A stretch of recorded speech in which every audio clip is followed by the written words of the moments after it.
Welcome back to Burn the Ship, the podcast we connect entrepreneurs, professionals to help you go all in on your business. I'm your host, Ezra Brown. Without further ado, I'm going to allow my guest to introduce himself. Yeah, what's going on, guys? My name is Chris Mackey. I'm the owner of Chop House Restorations, a roofing company here in Ackworth. Man, Chris, I appreciate you first and foremost coming and sitting down with us and talking a little bit about your journey, what it's been like for you in entrepreneurship. I know you're new to it, but I know you've been around the business world for a long time, and you've been working, since you've been out of school. Oh, yeah. But kind of tell us a story. Walk us through a little bit of your journey, what this professional life's been like for you, whether you were an entrepreneur young, which I know your story a little bit better than most, but explain to the people that don't know you what your journey's been like to get you all the way to Chop House. Yeah, so I mean, it started, about six years ago. I was in a machine shop working and building race cars and building engines and things like that. And one of the guys I was working with, little brother, came in one day and had a huge check. Said he went and sold a roof. And in the car world, is when you're building engines and race cars for the people and stuff, there's not a whole lot of money in it. Right. And we always had dreams of building our own stuff. And his brother came in with that check, and we were like, man, that could really take us a long way with our cars and help fund our cars and build things that we want to build. And so the guy I was working with started a roofing company. The same guy that started the shop I was working at started his own roofing company, and we kind of went out and started selling on the side, selling some roofs here and there just to try to have fun with it and put some money in our pockets as far as for the cars. Mm-hmm. And then it just kind of took off from there. Started selling roofs and figured out I was good at it. I could talk to people and things like that. And eventually the time started to shift where I was not at the shop working on cars. I was out selling roofs more, and the more money kept coming in and things like that. And ended up kind of venturing away from the cars and just becoming roofing full time, and went and sold for a few companies around Georgia. Ended up being a sales manager for a pretty big company here in Georgia, and just took off and started giving life-changing money is kind of what I always tell people. It was something where, through high school and things like that, I was always like, hey, Dad, give me some money. I need to go hang out with my friends. Hey, Dad. And I started making my own money and got to a point where now if my dad needed anything, I could kind of, throw some money back at him. So just started selling roofs and did that for about 5 or 6 years, and finally got tired of people saying, man, you should go do this on your own because you could do it. And I was like, finally one day somebody said it, and I was just like, you know what? It's like the 20th person that said this past month. I'm gonna go venture out and try it. So here we are, brand new company. We started in March, and it's going really good. We're kind of taking off a lot quicker than I expected. I mean, a lot of roofing companies, your first month in business, it's just trying to generate something. Right. Our second week, we put 4 roofs on. Which is awesome, so man. It was huge, and here we are. We're just kind of growing and building here in Ackworth and doing everything we can for our homeowners. I love it, man. So I love you guys' logo and the name. I like the Chop House. I like the logo. We're all big Braves fans, big baseballer here. But how'd y'all pull Chop House out? Yeah, so I'm a huge Braves fan. I think last year alone, I probably went to like 40-something games. Yeah. And I just love going. And every roof company around, or not even roof companies, just businesses in general, if you have a good name, it'll attract people a lot quicker. So we didn't want to do, first off, I don't like my last name. So I didn't want to do like Mackey Roofing or something, something standard like that. And I kind of wanted to do something that was going to draw to the local crowd. Mm-hmm. And when they see it, they kind of, it pulls them in a little more because they're like, dang, that's pretty cool. I haven't heard of that. And we get asked a lot if we're a restaurant, because the Chop House has a lot to do with steaks and food and things like that. But I don't know, man. I seen it. And then for all the sports fans, I wanted to really attract to them and, and the Georgia natives and stuff. But too, at the end of the day, if you don't care nothing about sports, you know nothing about the Braves, you just moved here from New York or something. I mean, when we're ripping a roof off and replacing wood and things like that, we're chopping a house up. Right. So it kind of had a double meaning to it. That way, it fit this box, and I was scared about it. Yeah. I was very scared about it for about the first. I got the name for the LLC in May of last year, and it took probably about 10 months before I started, or 9 or 10 months before I was like, man, the name's gonna work. Yeah. And when I did it, the first week that we launched, that was the biggest compliment we got was the name and the logo. We spent a lot of time on the logo. Yeah, it looks trying to make it catch people. So that's big. Branding's a big part to me. Your name and word of mouth and things matter too. But when people are driving down the road, if they see a cool logo or a cool brand or something, it can intrigue them and have them call you, look you up on Facebook, website. So it was a cool thing. Absolutely, dude. That's awesome, man. That's awesome. I'm proud of you, dude, for first and foremost, knowing you since we were 15 years old. Yeah, so I appreciate that's it. awesome. Long time ago. Absolutely. But tell us a little bit of what your day-to-day is like now. as opposed to being on just the sales side? What's it like in the entrepreneur space where you're running your own business? Yeah, so it's really not that different. For a roofing company, your main working hours and things like that when you're a salesman are the afternoon hours when people are getting home after work and stuff. So that part hadn't changed for me. The mornings, it actually works out because as a salesman, you really don't know how to fill your mornings. Right. You're kind of trying to figure out, okay, how can I get my name out? Because I'm going to go knock doors, but no one's home. So what else can I do? Well, now with being, in the entrepreneurship and ownership and stuff, finding networking groups, things like that can kind of fill the morning. And then I will always, every guy that works for me, works with me. No one works for me, first off. Works with me. Everyone who works with me, they know I'm hands-on. I'm going to be there. I'm going to be out knocking doors. I'm not going to go tell them to go do something that I wouldn't do myself. Right. I enjoy that part of it. You can take the ownership. You can take my name off of it. I love knocking doors. It's fun, and I've met a lot of people, and built a lot of relationships with people I didn't do roofs for. Right. Just met through knocking doors and ended up finding a connection some way, somehow, whether it be the car world or sports or anything. And so the morning times is kind of from 8 to lunchtime, 12 o'clock. It's figuring out networking, it's figuring out branding, sponsorships, things I can do in the community. Like we're big about trying to launch into the community and get our foot in and do as much as we can, and that's kind of what I use my morning time for. And then around 2 or 3 o'clock, I'm still out, Chris the salesman, knocking on doors, climbing roofs, out with the guys. There's not many times I pull up to a house and we get out and it's just me. I have other guys with me. We're doing everything we can to get out and knock on the doors, and that starts with me. I have to be out doing that, or else the guys. I'll always say, working for someone you respect and that will do the same thing you have to do every day, it makes work a lot easier. Absolutely. So I have to lead by example in that aspect. So it really hadn't changed much from ownership to just being a salesman. Man, that's awesome, dude. That's awesome. I see that big nice wrap you got on that truck and all the stuff you're doing around here at Lake Point, North Paulding, getting in there. I love it, man. Oh yeah. And it takes hard work to do all those things, and that's what I kind of wanted to ask is kind of how did you know to kind of go after those markets to kind of get in there? Because you knew, obviously it's a big steeple of our communities, all these things that you're going into, but what made you target those immediately? Like, because you're new in business, what made you target them? Yeah, so in the door, really it all goes back to door knocking. Even though, the sponsorships, the partnerships, it all goes back to door knocking, because if you're a new company and you're knocking on doors and no one's ever heard of you, no one's ever seen your logo, nobody knows nothing about you, it makes it hard. So when I started, I kind of did it backwards. Instead of going out building roofs and having people hear about us that way, I was like, I'm going to go throw the logo in as many places as possible. So now in the afternoon when I go knock, whether you're at Crunch Fitness, you're going to see our logo. Whether your kid had a ball tournament, you're going to see our logo. And now when I knock on your door and you see our truck, you see my shirt, maybe it clicks a little more that we're local, and it's easier then for me to open the door and have a conversation with you. Right, that barrier's broke down. Yeah, so that was huge, was just getting the logo out as many places as I can. We're going up at North Paulding. We signed a sponsorship with North Cobb. We're at Crunch. Every Crunch around, there's 8 different locations we're in. Lake Point, Woodland High School. We're really trying to get out. And two, at the end of the day, if nothing comes from that, like Lake Point, nothing comes from it, those are all kids. They're all athletes. They're all trying to build something. And at the end of the day, we're helping that as well. Absolutely. So I have kind of an athletic background, and doing anything sporting-wise, I'll always help out. Absolutely, man. That's awesome. So we're going to turn off some of the good things that have happened. What has been some of those things that you've struggled with, obviously being new to business, kind of running the show as opposed to just selling the show? Yeah. But what's been some of those things you've struggled with?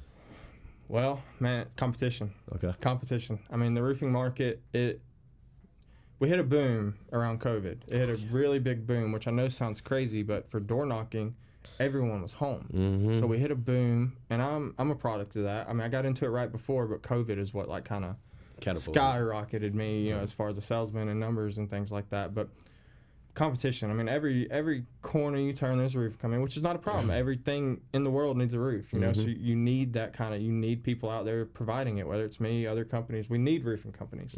So just competition, that's been the biggest thing. And I wouldn't say it's a bad thing. I want to compete. I want to, if there's other companies out there striving to be good and giving good reasons for homeowners to use them, it means I have to step up and give people good reasons and things like that. So as much as competition it hurts your business, it pushes you and helps you as well. So that's really been the hardest thing for us. And then the next thing is just finding people. That's the other thing. With there being so much competition, with there being so many roofing companies, finding salesmen, not just finding roofs, but finding salesmen and people that want to go out and do it is pretty hard too, because you go 5 miles, you can do 10 interviews at 10 different roofing companies. So right. It's been the hardest thing. I mean, everybody, obviously, when you're a new business, they're going to say, oh, getting the name out. But I'd like to think I'm doing a pretty good job at getting the name out. So it's really just the competition. That's the part we gotta break through. Hone in. That's awesome. Yeah, that's not a bad thing to have, though, because it keeps you going in the right direction. Yeah. But I want to go back to something you just said, is talent. I hear that a ton. Doing this podcast, talking to a bunch of entrepreneurs, it's keeping talent and or getting good talent. Yep. So obviously, you're probably just now getting to where you might turn over some people and or get some new ones. Yeah. But what's that been like? How have you vetted them out, even before when you were a sales manager too? How did you vet them to kind of know if you got that it factor? Because in sales, you either work really hard or you have the it factor. There's no in between, because you suck or you're really good. You suck at your job, but you're just good at selling, so you can make the sale, or you're a terrible salesman, but you're really good at your job, so you make it through. Yeah. So what's it been like finding that for you? So, I mean, I say that's $1 million question. Yeah. You can answer so the people with the it factor, you got to be careful with the it factor in the roofing company. I strive for the hard workers, so I know we're going to be out trying every day more than the it factor. Right. We'll teach you the it factors. We'll teach you what to say. And to me, being knowledgeable and respectful can go along a little longer than the it factor. The it factor is going to pop at the door, but if you don't know the product, if you don't know the system, if you don't know the insurance companies, things like that, the it factor can kind of it can run out of talent. So, and then too, with the it factor in roofing, and I guess kind of going to contradict myself a little bit. When you're such a good salesman and you got people telling you how good you are, it's real easy in Georgia to go start a roofing company. Now, I spent years and years and years being loyal before doing that, but a lot of people won't do that. A lot of people come in, figure out the process, figure out how it works, and then they're going to go start their own thing. So we really go for the hard workers who I know are going to be out every day trying. And I'll use one of my guys as an example. I've got a gentleman named Hunter. He's one of our salesmen, and he knows he's not the best salesman in Georgia. He can't go and talk with the best salesmen around the world and do conferences and teach people. Right. You're not going to outwork him though. Right. He's one of the hardest workers I've ever met. He's been through 3 companies with me. He's kind of stuck by my side.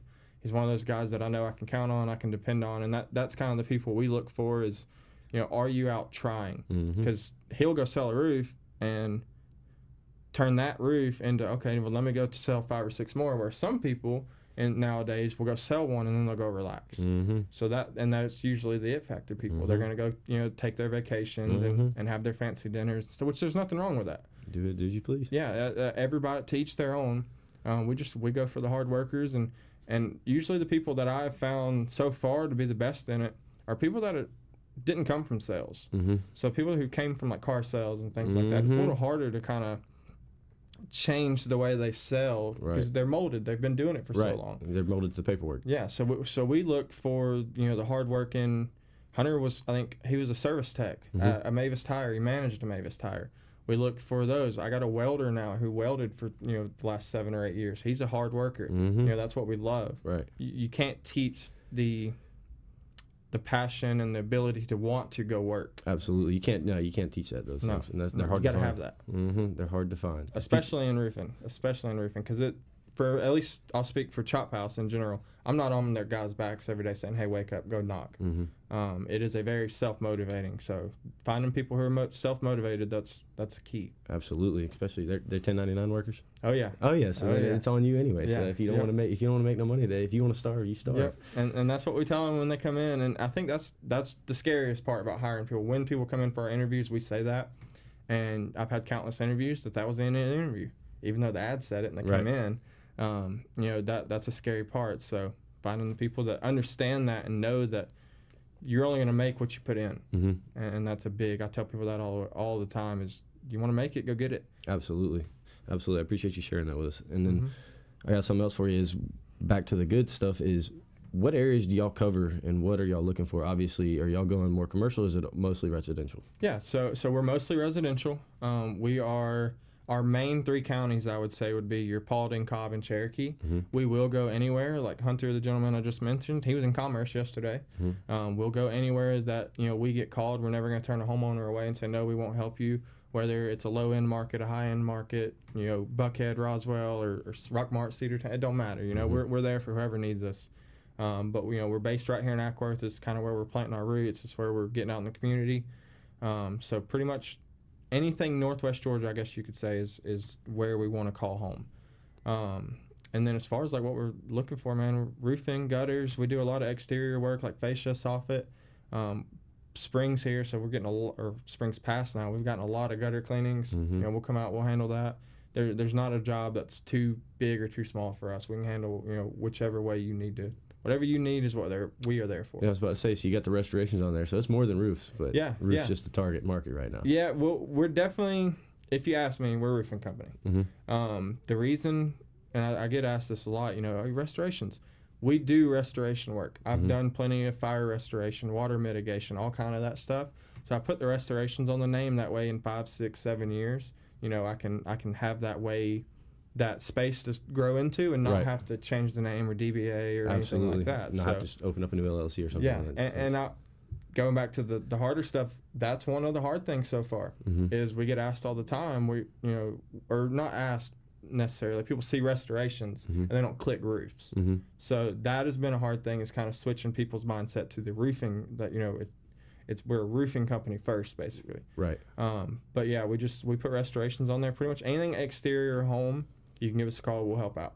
Absolutely. Awesome. You get interior, we're going to call some people in and bring some other guys in for that one. For sure. It's a little different world on the inside of the house than it is on the framing. Oh, yeah. You don't mess with no drywall? I mean, we'll do drywall. That's not the bad part. Drywall's fine. It's the paint colors and having stuff match, and you start getting into electrical wiring and plumbing and things like that. You need, I'm a roofer. I come out, I help you with your roofing issues. I'm not a plumber. Right. You need a plumber out there to fix this issue. And there's some people out there that will say they're a jack of all trades.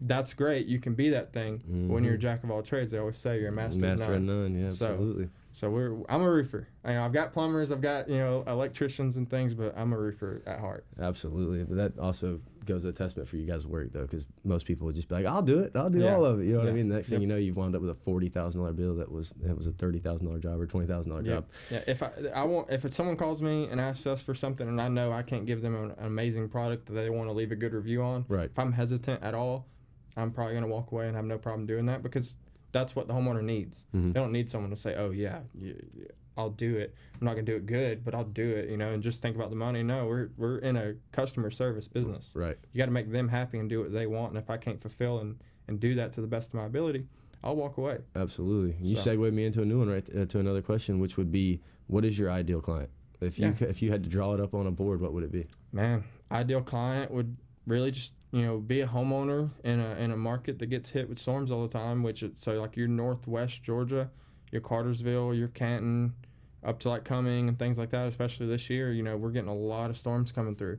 So your homeowners who are in areas that have been pounded by storms are our ideal person, because we're an insurance, restoration. That's kind of where we go for after our roofs, is with insurance, because we do retail, we're in the retail market and things like that. But your ideal homeowner, man, is going to be somebody who needs help, has no idea how to navigate the insurance process.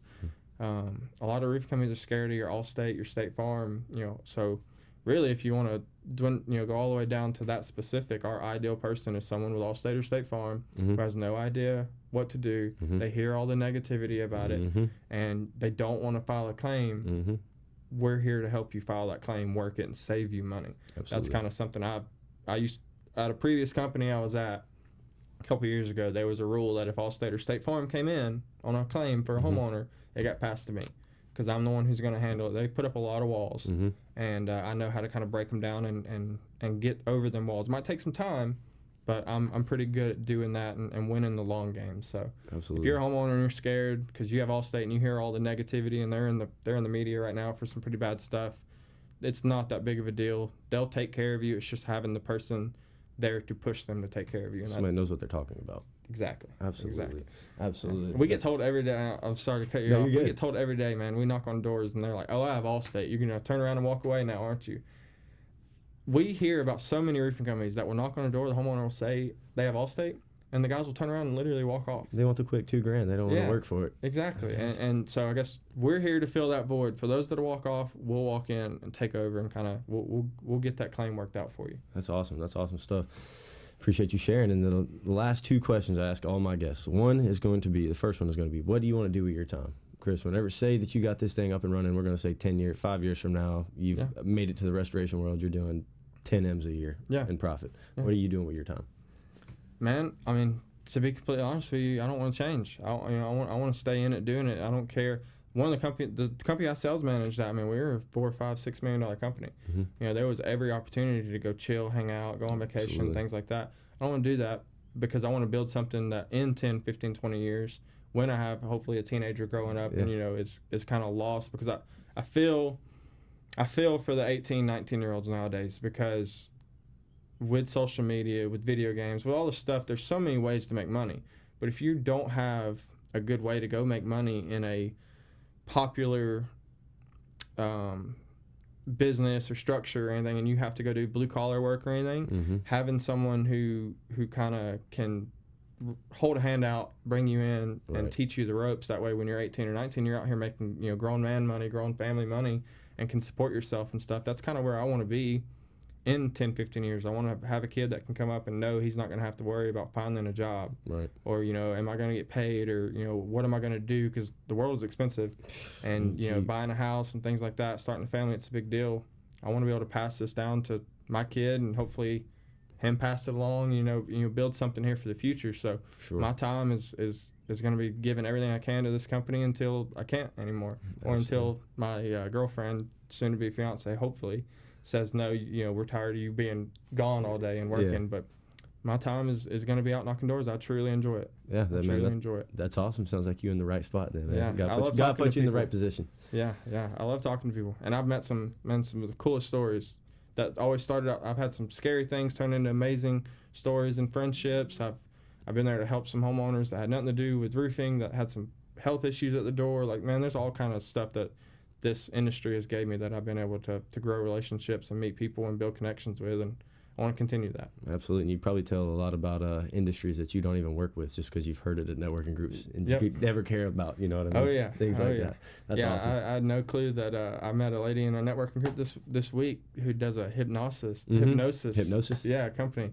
And I was like, man, that's a real thing. Like, mm-hmm. And so it's cool. You learn a lot in this industry with networking groups and other people. It's definitely a fun. Anything I can learn, man, I'll take it in. So. Absolutely. That's what I love about sales. Just keeps me on my toes when I'm out and about in the world. Like when I'm in here, it's like it's cool. You're in the sheltered mm-hmm. environment, then you get out and about, and you're like, all right, dude, the real world has. You never know what's coming. What is up with these people, dude? Yeah, there are some crazy things out there. That's awesome. But the last question is, burn the ship's the name of our podcast. Okay. You are the ideal definition of burn the ship. You went all in on yourself. Mm-hmm. Started a business. I mean, you went all in, man. What was that emotion like for you? Nervous? Excited? I mean, to be honest with you, man, the people around me were nervous. Mm-hmm. The people around me were scared. The minute that I agreed to say, hey, I'm going to go do this, mm-hmm. There was no nerve. There was no, I think I've been in the industry long enough and wore enough hats in the industry long enough that I kind of knew what I was getting myself into. Right. I was a sales manager for a company, but I was also like a production manager. There was a lot of hats I was wearing for other companies at certain times for good reasons.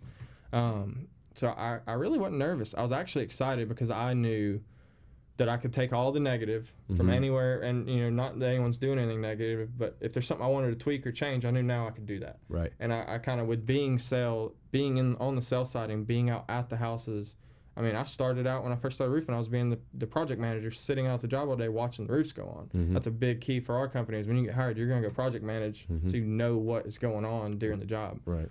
So I've worked every single step of the process physically and still do every day. So, I mean, there was no nerves. There was no anxiousness. I was ready to do it and hit the ground running, and if I failed, I failed. But my girlfriend says every day, like, because my dad is not the biggest. He's scared about it still. Yeah, I guess I should say. He's skeptical. He's not a risk taker. Yep. It's not his way. No, and my girlfriend is he's not gonna let himself fail. That's what mm-hmm. she says. Anytime someone says something, she's like, it's his name. He's not gonna let it go down. Right. And that's kind of the attitude I've had is I'm gonna do what I have to do and keep building this thing and growing it and working every day, sun up to sundown. So no scared, no nervousness, excitement more than anything. Yeah, dude, that's awesome. That's awesome, man. Yes, I appreciate you joining us today on Burn the Ship, and tell the people where to find you. Yeah. So we are on all socials. We are on Facebook, Instagram, TikTok. We just started a YouTube page. You can find everything at Chop House Restorations. We do have a website, chophouserestorations.com. And then hopefully, if you're at Lake Point or in Crunch or anything like that, you can find us there too. So we'd appreciate it. Absolutely. Chris, thank you for joining us. Yeah, man. Once again, you guys go check out, if you guys need anything in the roofing world or anything exterior done to your house, check out Chop House Restorations here in Ackworth. It'd be a great fit, and I trust the name and the brand. So once again, thank you, Yes, sir. Thank you. Burn the Ship.